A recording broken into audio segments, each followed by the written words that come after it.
Bueno, buenas tardes. Vamos a continuar un poco hablando sobre las tablas de frecuencias. En este caso yo les estaba comentando sobre la tabla de frecuencias de situación laboral.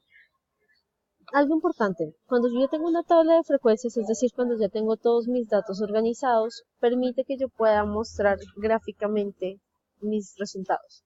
En estadística es fundamental que nosotros sepamos que la persona que recibe un informe o un trabajo final lo que quiere ver es gráfica, quiere ver visualización.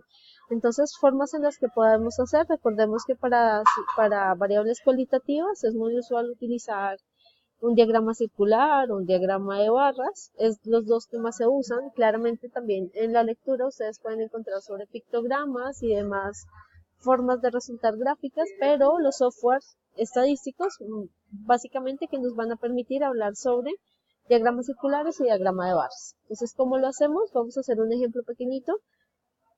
Vamos a señalar las variables y vamos a señalar la frecuencia absoluta. ¿Listo? Solamente ese pedacito. ¿Qué variables y qué frecuencia absoluta me da? Le vamos a dar insertar. Vamos a ir aquí al diagrama circular y se van a dar cuenta que se despliega una cantidad de gráficas que Excel me permite.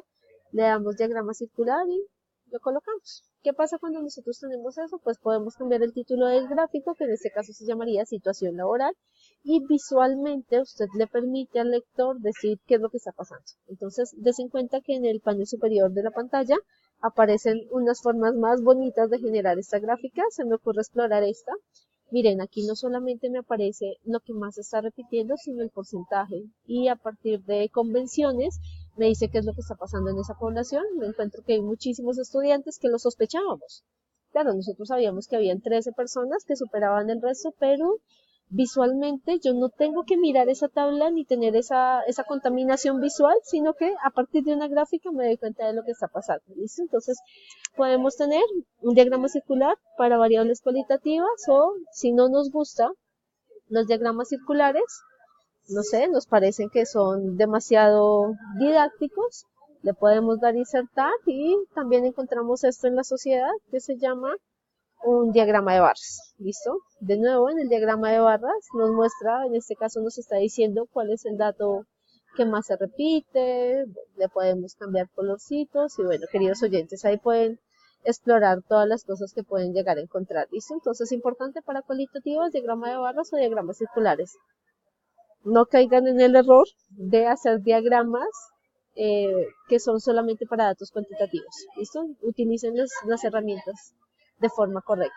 Bueno, continuando con toda nuestra explicación, vamos ahora a ir a la tabla de frecuencia para datos agrupados. Entonces, ¿qué hacemos en una tabla de frecuencias para datos agrupados? Les recuerdo un poco lo que les dije hace unos videos, y es que la tabla de frecuencias para datos agrupados se aplica a variables que sean cuantitativas, discretas o continuas, pero cuando hay muchos datos. Entonces ahí es donde a uno se le ocurre agrupar los datos. ¿Para qué? Para que se haga un mejor análisis de lo que tenemos ahí. Digamos que se minimiza la cantidad de cálculos que hacemos, pero para hacer una tabla de frecuencia para datos agrupados hay que seguir unos pasos. Entonces, primer paso. Debemos de hallar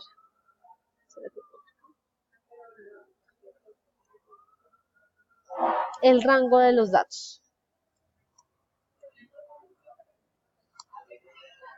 Palabra nueva que es el rango. Entonces lo que nosotros conocemos como rango es una medida de dispersión y básicamente lo que nos dice es que es el dato más grande que usted encuentra menos el más pequeño. ¿Listo? Entonces el dato más grande dentro de la tabla de frecuencias menos el dato más pequeño. Es simplemente una distancia que nos permite saber cuál es la distancia entre los datos.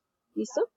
Pues hallar el rango de los datos. Segundo, ¿listo? Encontrar el número de intervalos. Recuerden que esto es una tabla de frecuencia para datos agrupados. Entonces, ¿y en qué lo vamos a agrupar? En los intervalos. Datos agrupados en intervalos. Pero ¿cuántos intervalos debo sacar? Para nosotros poder encontrar el número de intervalos, generalmente se simboliza con la letra K. Para nosotros poder encontrar el número de intervalos, utilizamos una regla, que es la regla de Sturbers. Es la que generalmente se utiliza para sacar el número de intervalos y dice de la siguiente manera. El número de intervalos va a ser igual a 1 más 3.3 por logaritmo del número de datos.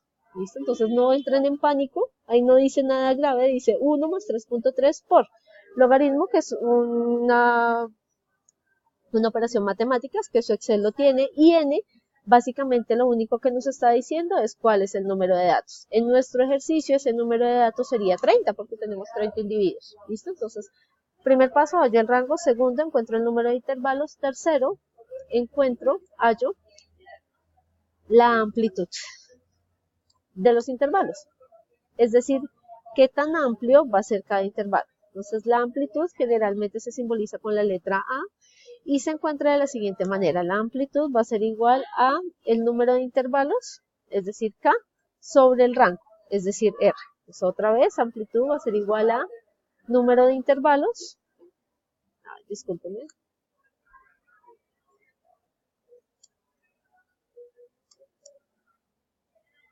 dividido número de intervalos, K dividido el rango. En símbolos, que no nos gusta tanto, K dividido R.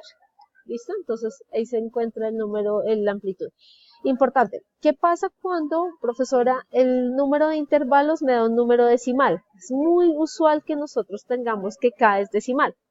¿Qué pasa si K es decimal? Si K es decimal, nosotros aproximamos al entero más grande. ¿Por qué? La idea es que suframos porque tenemos un error por exceso y no por defecto. ¿Listo? Entonces siempre aproximamos al entero más grande. ¿Listo? Entonces si me da decimal, aproximamos al entero más grande. ¿Y qué pasa en la amplitud? También hacemos una aproximación por defecto. Si la amplitud es decimal, aproximamos a un dato más grande. No necesariamente un entero, pero sí un dato mayor. ¿Listo? Ya ahorita en un ejemplo vamos a saber qué quiero decir con eso. Bueno, ¿cuál es el cuarto paso? Entonces, primero, repito, encontrar el rango. Segundo, el número de intervalos. Tercero, la amplitud. Cuarto, vamos a crear los intervalos. Los intervalos generalmente van a simbolizarse de la siguiente manera, un paréntesis cuadrado, donde yo voy a escribir el límite inferior de los intervalos, el límite inferior, coma, y voy a colocar el límite superior del intervalo. Esta es la estructura que van a tener cada uno de los intervalos. Bueno, ¿qué pasa? Entonces, en la creación de los intervalos vamos con un paréntesis cuadrado, límite inferior, coma, límite superior, y ese límite superior debe cerrar en un paréntesis redondo, haciendo referencia a que ese dato no se va a tocar, ¿listo? Van a encontrar dos tipos de escritura. Por un lado lo pueden encontrar como un paréntesis redondo, por el otro con este tipo de paréntesis. En los dos casos me está diciendo que el límite superior no se toca. ¿Listo? Finalmente, entonces, ¿qué debo hacer? Tengo que hallar en la tabla cosas que espero que ya todos manejemos en este momento, que es frecuencia absoluta acumulada, frecuencia relativa acumulada. ¿Listo? Y por último, para hacer emocionante esta tabla, encontramos marca de clase. ¿Para qué sirve la marca de clase? Luego le va a dar vida a un gráfico bien conocido como histograma. ¿Listo? Entonces esos son los pasos que voy a seguir de aquí en adelante para mostrarles la tabla de frecuencia de datos agrupados. ¿Listo? Entonces, para poder hacer esta tabla de frecuencias voy a hacer todo. Entonces, necesito encontrar el rango. ¿Cómo hago para encontrar el rango? Entonces, para encontrar el rango necesito encontrar el dato más grande y el dato más pequeño. ¿Listo? Entonces, vamos a ponernos de acuerdo a quién le voy a hallar esta tabla de frecuencia. Entonces, si les parece, la tabla de frecuencias para datos agrupados se lo vamos a hallar a una variable que sea cuantitativa. Elijamos cuál. Entonces, si están de acuerdo, vámonos con una variable horas de trabajo. Entonces, a horas de trabajo le voy a hacer la tabla de frecuencia acumulada para datos agrupados. Entonces, tabla de frecuencia para datos agrupados. Discúlpenme, para datos agrupados, pero específicamente la variable horas de trabajo. Recuerden en este caso entonces que uno podría hacer una tabla de frecuencia para todas las variables que quepan dentro de los datos agrupados. ¿Listo? Entonces, ¿qué tenemos que hacer? Tenemos que encontrar el rango. ¿Cómo encontramos el rango? El rango va a ser igual al máximo menos el mínimo. ¿Qué tenemos que hacer? Encontrar el máximo valor. ¿Y cómo encuentro yo el máximo? ¿Cómo yo encuentro el máximo? Entonces el máximo va a ser igual max, ¿listo? Abro paréntesis y selecciono de dónde él quiere encontrar el número más grande que hay. Entonces recuerden que la variable que elegimos fue horas de trabajo, entonces voy a horas de trabajo, selecciono todos mis datos, listo, voy a donde estoy dando la orden, de todas maneras ahí ya podríamos cerrar paréntesis, listo, pero es para que se den cuenta, entonces máximo, seleccioné todos los datos y cierro. Desen cuenta que va a ser H4 con H33, listo. Entonces me dice que algo pasó muy grave.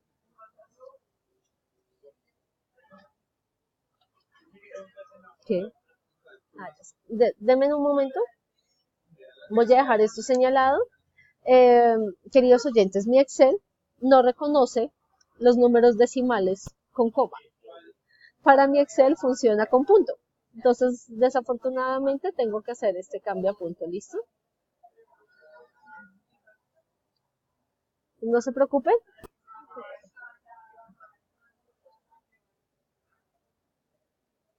Esto omítanlo.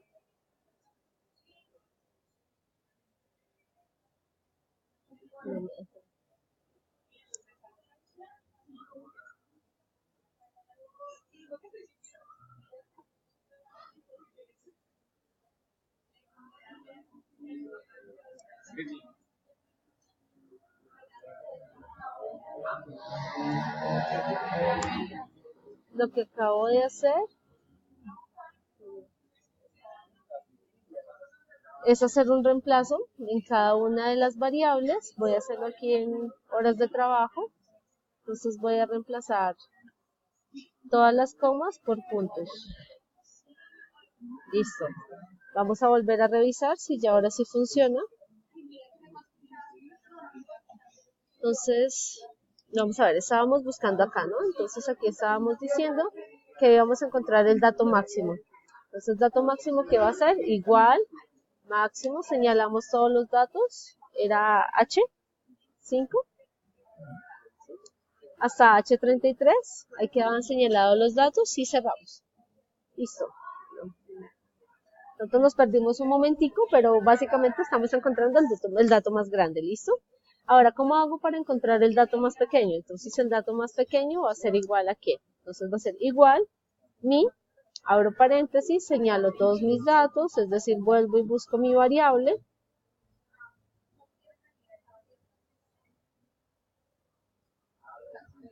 Listo, señalo los datos. Listo, voy a donde le estoy dando la instrucción Excel. Listo, y cierro paréntesis y le doy Enter. Otra vez. ¿Listo? Ah, bueno, entonces, ¿qué nos está diciendo? Nos dice, mire, el máximo dato que usted encuentra es 8 y el mínimo dato es 0. Eso quiere decir, hay una persona que no dedica tiempo para trabajar. 0 horas de trabajo. ¿Pero para qué me sirve eso? Para poder encontrar el rango. Entonces, ¿cuál va a ser el rango? Entonces va a ser el dato máximo menos el dato mínimo. Ya nosotros podemos hacer esa resta y nos damos cuenta que efectivamente el rango iba a ser 8. ¿Listo? Primer paso, entonces ya encontramos el rango, máximo menos mínimo va a ser igual a 8. Ahora, ¿qué vamos a hacer? Vamos a encontrar el número de intervalos. ¿Cómo lo voy a hacer? Voy a aplicar esta fórmula que estoy señalando en este momento, entonces va a ser igual 1 más 3.3 por logaritmo multiplicado por la cantidad de datos que tenemos. ¿Cuántos datos tenemos? Tenemos 30 datos, cerramos paréntesis y le damos Enter. En este orden de ideas nos damos cuenta que la cantidad de intervalos que tenemos que hacer es 5,87 y un montón de decimales más. ¿Qué dijimos? Que si nos daba decimal, aproximamos al entero más grande. Eso quiere decir que el número de intervalos que vamos a realizar son 6. ¿Listo? No importa si, por ejemplo, es 5,14 o 5,15, no se trata de esa regla de aproximación, sino al entero más grande. ¿Listo? En este caso vamos a hacer 6 intervalos. Importante, cuando nosotros hablamos en estadística descriptiva de hacer datos agrupados, lo recomendable es que no sean menos de 6 intervalos ni más de 20. El número correcto de intervalos debe ser entre 6 y 20. ¿Por qué? Menos de 6 se pierde información y más de 20